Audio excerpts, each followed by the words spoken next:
దేవునికి కృతజ్ఞతాస్తుతులు చెల్లించాలి. ఈ మధ్యన కొంతమంది డాక్టర్స్ పరిశోధన చేసి మానవుడు బ్రతకడానికి కావలసినటువంటి ప్రాణవాయువు ఆక్సిజన్ గురించి ఒక స్టేట్మెంట్ ఇచ్చారు.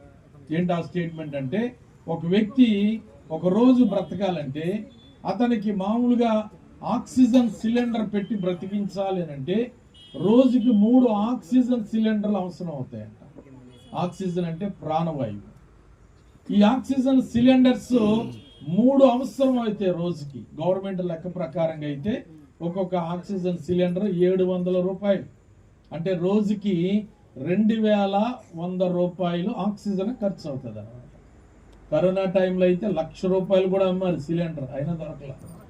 కానీ ప్రియులారా, ఒక వ్యక్తి ఆక్సిజన్ పొందుకోవాలి అనుకుంటే 2100 రూపాయలు చెల్లిస్తే గాని 3 సిలిండర్ల ఆక్సిజన్ అతనికి అందుబాటులో